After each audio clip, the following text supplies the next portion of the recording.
Are you looking for a below market price na property, ready to build, malapit sa clubhouse, with ideal lot size, with this kind of open space and greenery? Welcome to Solen Residences.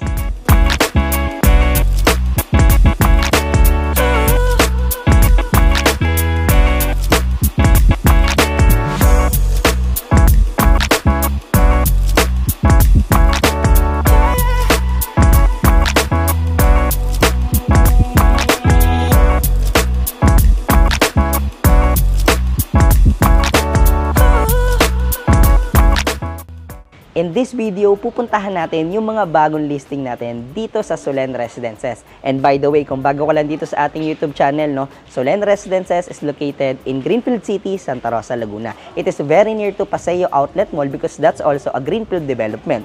And it's very near to New Valley, around 5 to 8 minutes nasa New Valley ka na, no? And it is very accessible via Eton Greenfield exit.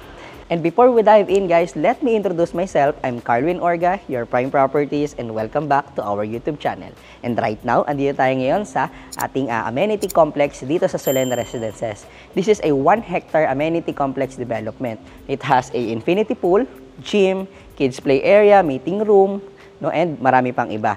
This is something na may enjoy nyo everyday ng inyong family pag dito kayo nakatira sa Solen Residences. So way back then, guys, Solen Residences nag-start siya noong 2011 with the price of 11,000 only per square meter.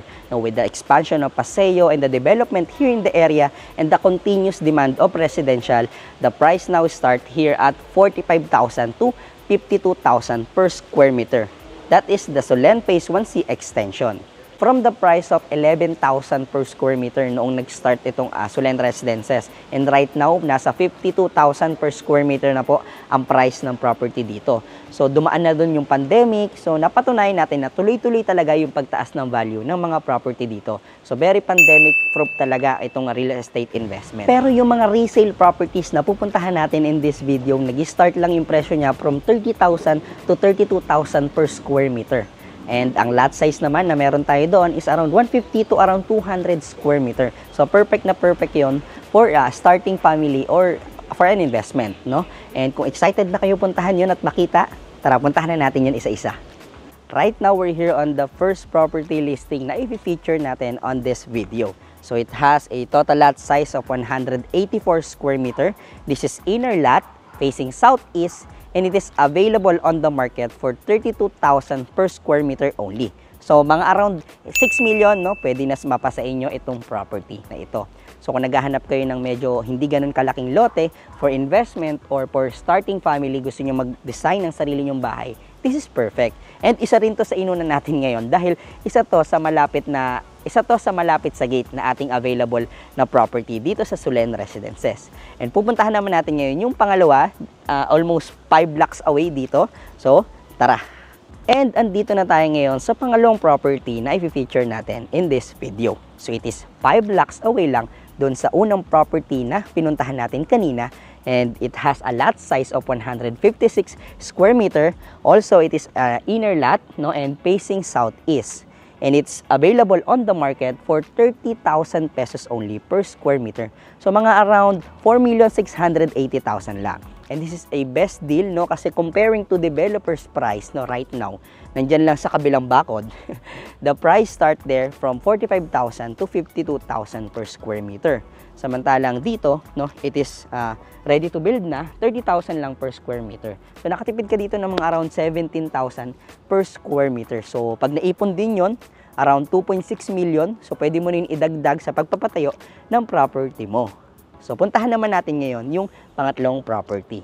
We're here on the third lot, no? So, kung makikita nyo, medyo kakaiba itong cut ng ating fini-feature na lote ngayon because this one is inner perimeter lot. So, medyo pahaba yung size niya, yung design ng lote niya, no?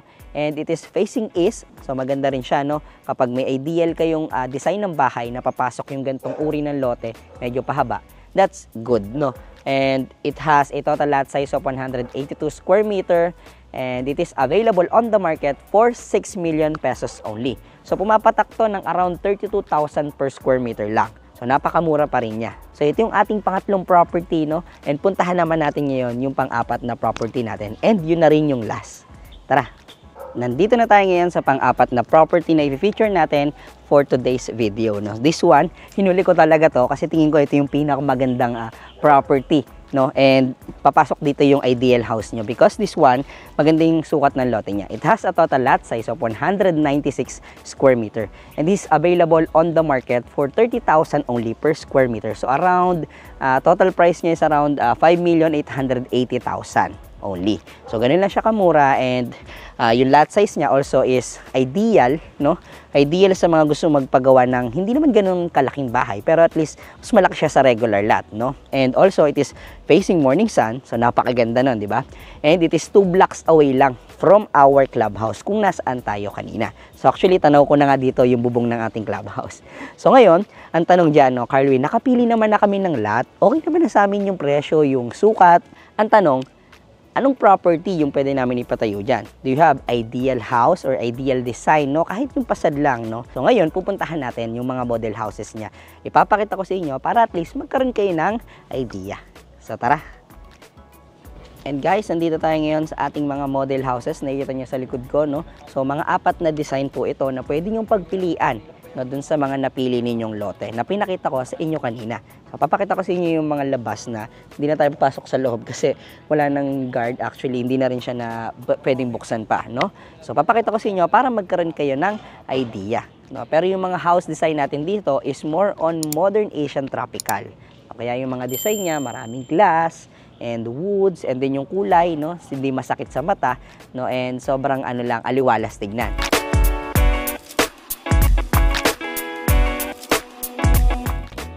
Again guys, all of the property that we featured today is a resale properties.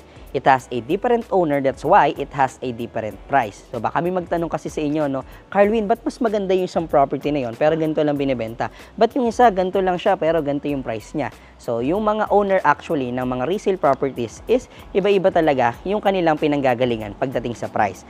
Dahil unang-una, iba-iba rin naman yung time kung kailan nila in-acquire yung kanilang mga property. That's why pagdating sa bentahan, no, iba-iba din po yung nagiging price.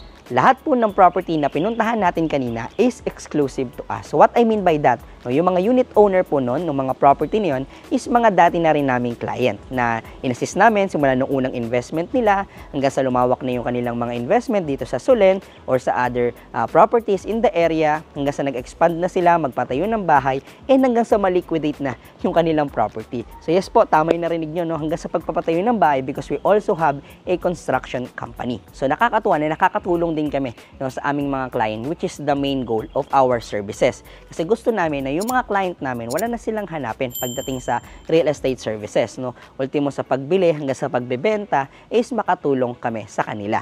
That's why nag-come up na may mga resale properties tayo because tinawagan nila tayo dahil gusto na nilang ipaliquidate yung kanilang mga investment dito sa Solen Residences. In case, Carlwin, I want to lease my property to your company, no, ano po ba yung mga kailangan kong i-prepare na requirements just in case?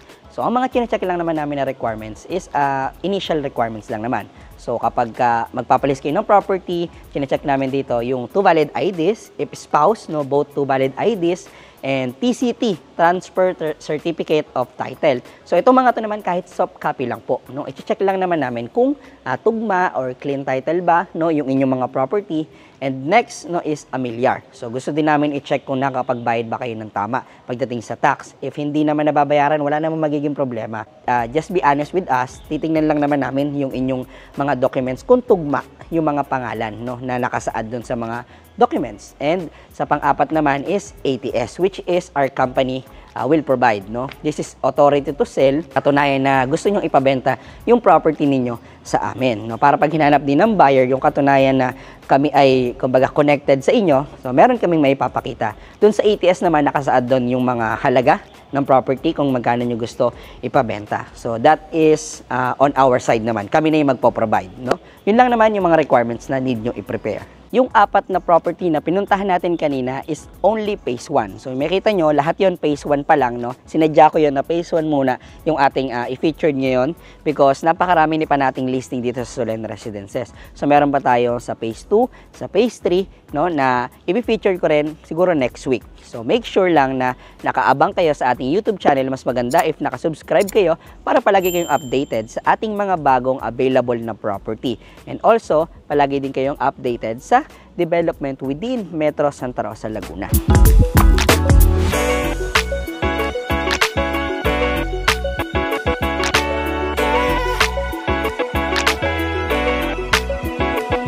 If tingin mo isa sa mga property na pinuntahan natin kanina yung papasok sa requirements ng dream house mo or for investment, just let us know. We will help you all throughout the process naman, no? You can contact me directly lang sa mga number na nasa screen. That is 639-69-6020-739. No, and it has a Viber and WhatsApp para sa ating mga kababayan working abroad.